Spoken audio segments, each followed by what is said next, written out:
আজকে যখন গাড়ি নিয়ে বের হচ্ছিলাম তখন ভাবছিলাম আসলে আজকে কেন আমি গাড়ি নিয়ে বের হইলাম। মানে এতটা খারাপ অবস্থা আমার সাথে হতে চলেছে, এটা খুবই আনএক্সেপ্টেড একটা বিষয়। আমি মেইন রাস্তা ছেড়ে একটা লোকাল রাস্তা দিয়ে চলে যাচ্ছি। কোথায় যাচ্ছি জানি না, কিন্তু আমি শুনেছি সামনে একটা ভালো রিসর্ট তৈরি হচ্ছে, নতুন নতুন একটা ভালো রেস্টুরেন্ট তৈরি হয়েছে।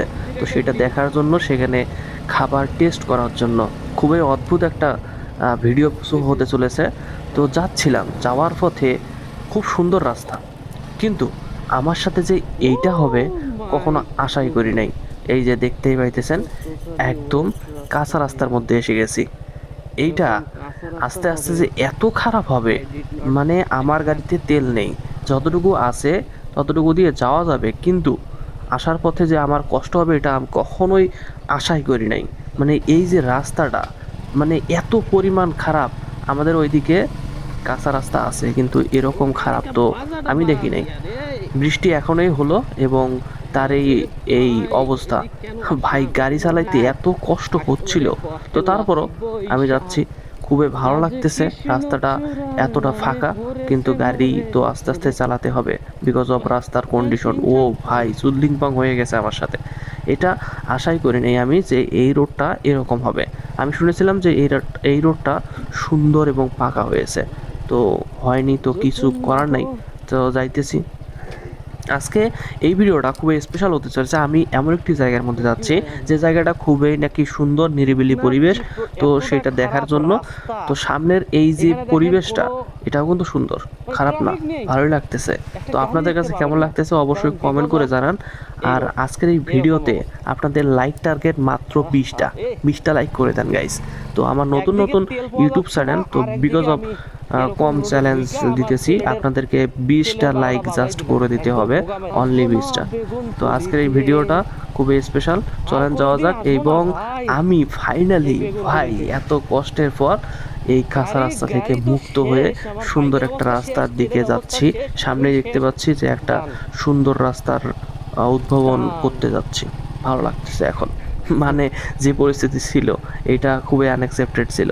তো যাই হোক, এখন সামনে দেখতে পাচ্ছে এই সেই জায়গা। চারদিকে দেখেন কোনো বাড়ি ঘর কিচ্ছু নেই। এখানে নাকি একটা রিসোর্ট, মানে এইটা নাকি একটা রেস্টুরেন্ট। এটা ভাইরাল রেস্টুরেন্ট। তার কারণটা কি, কেন ভাইরাল? চলেন তাহলে ভেতরে যাওয়া যাক এবং জিজ্ঞেস করা যাক কি কি আছে। আমি জিজ্ঞেস করলাম যে এখানে কি কি পাওয়া যায়, কেন এত ভাইরাল। তো বললেন যে এখানে ফাস্টফুড খুবই স্পেশাল। মেনু কার্ড আমাকে দেওয়া হলো এবং জিজ্ঞেস করা হলো যে আপনি কি খাবেন। আমি অনেকক্ষণ চিন্তা ভাবনা করে দেখলাম আসলে কোন জিনিসটা সবচেয়ে বেস্ট। পরে দেখলাম যে এখানে বার্গার নাকি সবচেয়ে বেস্ট, চিকেন বার্গার। তো অর্ডার দিলাম, তারপর একটা কফি। দেওয়ার পর চারদিকের পরিবেশটা আমি দেখতেছি, এখানে কোনো মানুষ নেই। আমি জিজ্ঞেস করলাম যে কখন, আমি সকাল সকাল চলে এসেছি, তো জিজ্ঞেস করলাম কখন সবচেয়ে বেশি মানুষ এখানে হয়, অনেক মানুষ কখন আসে। উনি বলল বিকেল টাইমে। এখন বাজে 11টা, আমি অনেক সকালে চলে আসছি ঘুরতে ঘুরতে। তো কিছু করার নেই, তো ভালো লাগতেছে পরিবেশটা, অনেক সুন্দর চারদিকের পরিবেশ। তারপরে আমার বার্গারটা চলে আসলো, এবার বার্গার খাওয়ার পালা। বিশ্বাস করেন ভাই, বার্গার খাওয়ার আমার এত এক্সপিরিয়েন্স নেই। মানে আমরা হচ্ছে খ্যাত টাইপের মানুষ, আমরা তো সুশীল না। মানে কি বলবো, বার্গার খাইতে যে আমার অবস্থাটা হয়েছে আপনারা একবার লক্ষ্য করে দেখেন। আমার মানে সেরা অবস্থা। বার্গার খাবো না কি করব, এত চিজ দিয়েছে, মুখের মধ্যে দিলেই একদম কিছু করার নাই। তো খাইতেছি, তো ওগুলো বাদ দিয়ে এখন আলাদা আলাদা করে খাইতেছি বার্গার। এটা হচ্ছে খুবই টেস্ট হবে, কি বলেন আপনারা?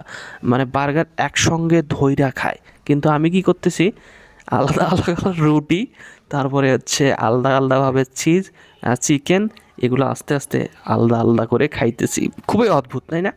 তা কিছু করার নাই, তো মুখের মধ্যে চারপাশে লেগে যায় তো। এবার দেখেন, এটা হচ্ছে ধান ক্ষেত, ধান ক্ষেতের মাঝে এই রেস্টুরেন্টটা খুবই সুন্দর। আমার কপি আসতেছে, তার মাঝে একটা ভিডিও করে রাখলাম, ভালোই লাগতেছে। কিন্তু এইখানে দেখেন বৈশাখীর অনেক কিছু স্মৃতি রেখে দিয়েছে। এর মধ্যে আমার কফিটা চলে আসলো। এবার কফি খেয়ে, কফিটাও অনেক সুন্দর ছিল। আমি আশাই করি না যে এত সুন্দর হবে। মানে এরকম ফাস্ট ফুডের দোকান আমি যতবারই গিয়েছি ততবারই ধোঁকা খেয়েছি। আমার কাছে কেন জানি জমে ওঠে নাই, কিন্তু এখানে ভালো লাগলো। এই জায়গাটা হচ্ছে গাইবান্ধা থেকে 20 টাকার ভাড়া। এই জায়গাটার নাম কি এক্স্যাক্টলি আমি বলতে পারলাম না। এই সুন্দর রেস্টুরেন্টের নাম ছিল গ্রিন ভ্যালি রেস্টুরেন্ট। চারদিকে ন্যাচারাল হাওয়া, খুবই ভালো লাগতেছে। তো আপনারা অবশ্যই চ্যালেঞ্জটা কমপ্লিট করে দেন, মানে লাইক কমপ্লিট করে দেন। 20টা লাইক মাত্র, প্লিজ গাইস লাইক করে দেন।